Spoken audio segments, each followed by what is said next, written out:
Well, he is a cruel, criminal, and mentally unstable man. And Duty to Warn was a book that came out when he was first in office. Psychiatrists across the country who don't ever really diagnose people that they don't serve personally came together and made a book, Duty to Warn, to tell the world what a narcissistic, mentally ill person he is. And I think he's the worst thing that ever happened to the United States. And his cruelty...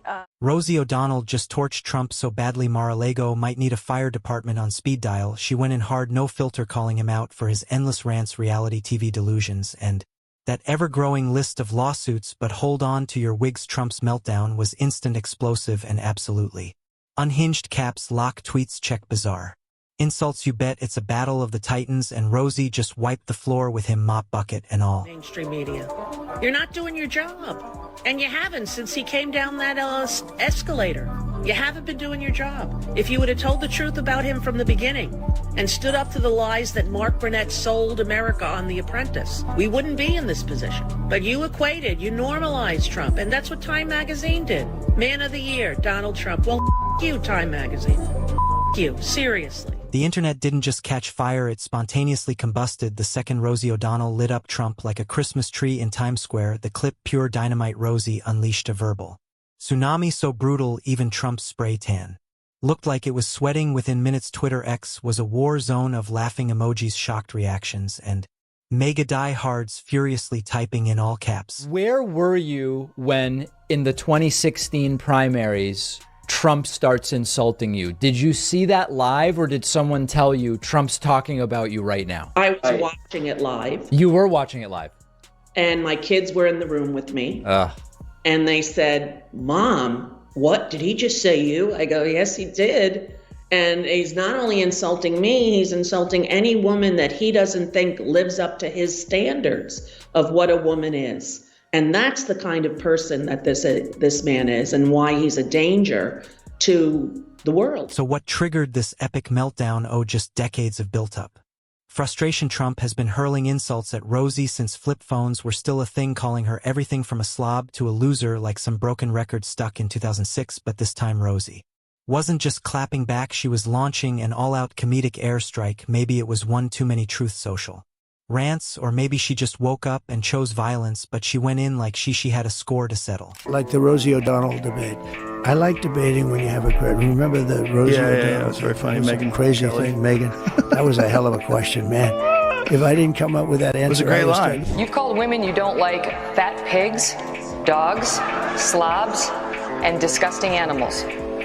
Your Twitter account. Only Rosie O'Donnell. No, it wasn't. And when I said that, the place went crazy. And she kept talking. No, she had like 10 of the... Yeah, well, Megan said you said it to other people and you admitted you did.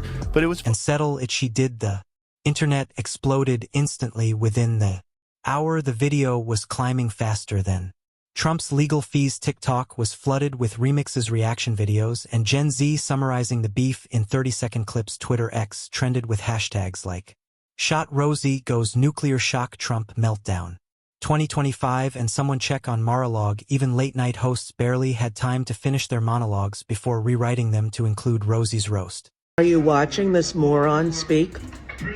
Can he form a coherent sentence?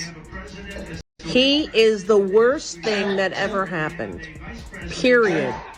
And he's just babbling like an incoherent asshole. He's like Dr. Doom. He's the worst thing. Oh, you know what? He just lies, lies, lies. I am done with Donald Trump. The mainstream media, they had a field day. CNN called it O'Donnell's most savage takedown, yet Fox News frantically tried to spin it as just another example of Hollywood bullying. Meanwhile, comedians, celebrities, and even random Twitter users who had nothing to do with the situation couldn't resist jumping in. It wasn't just a moment, it was an event. I watched him yesterday. He couldn't put two sentences together. And it's not an age thing, it's a competence thing. He can't talk. And of course, he has to debate, I guess. I hope he's going to debate. I'm going to debate. You know, I don't want to debate people that I'm 60 points up on, because what's the purpose in doing that? Does that mean no presidential primary debates for you? Well, I don't see it. Look. None? How about do the one just before Iowa? Do it, I'll moderate it. Yeah, I know. I appreciate that. You know, like you did with the Rosie O'Donnell. Would it be a deal breaker for you? Look, Would it? Look, Would it? The people want a smart president. Ronald Reagan didn't do it. Nixon didn't do it. Nobody does it. I mean, like you asked me a question when you were moderating the debate for Fox, that frankly, if I didn't come up with the answer only Rosie O'Donnell, I would have had a problem with that. That was a Rosie's clip was unstoppable. People were sharing it like it held the secret to eternal youth. Facebook moms quoting it in PDA meetings, read it, breaking down the roast like it was a historical event. Even LinkedIn got weirdly involved, with some professional trying to explain how Rosie's takedown was a masterclass class in public. Speaking at this point, the only person not having fun was Trump himself, while the rest of the world was grabbing popcorn. You just know he was furiously pacing through Mar-a-Lago, barking at aides and composing a furious all-caps rant about has-been comedians. And let's be real, he definitely watched the clip at least 50 times, seething with every replay. By the end of the day, the damage was done. Rosie had dominated headlines, hiding Jack's social media, and left Trump scrambling for a comeback. But let's face it, there's no comeback from getting verbally power washed in front of the entire internet. Dancing and whatever. And so he held a press conference to announce whether or not she was going to retain her crown. Yeah. And then she started to cry. She did. So I just want to thank Donald is giving me a second chance. And it's brilliant. And there he is, hair looping, going, everyone deserves a second chance. And I'm going to give her a second chance. Her hair is perfect for that. Your hair is... Rosie O'Donnell versus Donald Trump is the Hollywood versus politics feud that refuses to die, a never-ending heavyweight match where neither side will throw in the towel. It's been nearly 2 decades of relentless verbal jabs, social media snipes, and headline-grabbing meltdowns, and the best part, Trump still can't let it go. It all started in 2006 when Rosie, then hosting The View, took one look at Trump's public antics and decided she had seen enough. She called out his business failures, his overblown ego, and let's be honest, his absolutely tragic hair situation. She didn't just poke fun at him, she shredded him like a late-night roast, and Trump did what Trump does best, lost his entire mind. That single moment ignited a full-blown obsession. Trump didn't just clap back, he declared an eternal war. He stormed on to talk shows, fired off insults in every direction, and somehow made Rosie his personal arch-nemesis. If you asked him about economic policies back then, he'd probably find a way to say, well, first of all, Rosie O'Donnell is a total disaster. Disgusting. I mean, both inside and out. You take a look at her, she's a slob. She talks like a truck driver. Rosie attacked me personally because I was very happy when her talk show failed. The other thing that failed, and this was a real monster, and everybody was suing her, was her magazine. Her magazine, called Rosie, was a total disaster. So I loved it. I gloat over it. I think it's wonderful because I like to see bad people fail. Rosie failed. I'm happy about it.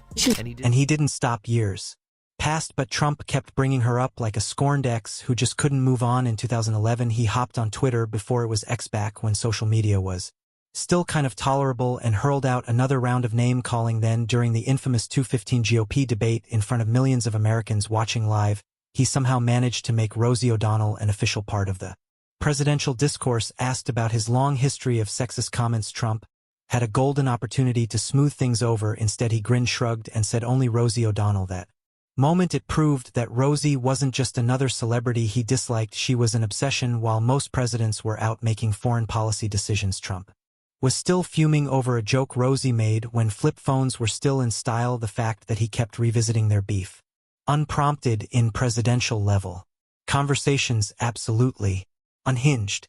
You've written about that famous question and exchange that he and I had at that August 6th, 2015, very first GOP presidential debate. It was 8 years ago now. The whole nation was watching. It was the first. It was exciting. And he and I sparred over, what was definitely a tough question about things he'd said about women. And he interrupted it with only Rosie O'Donnell. And the crowd laughed. And you analyzed that in a way that made so much sense. Can you do that here? First of all, I'm just realizing how much you changed my life with that question, because the entire direction of my life changed in that moment. When he said the Rosie O'Donnell line, I actually stood up and walked toward the TV, and I said, I don't know what's happening here, but this is big.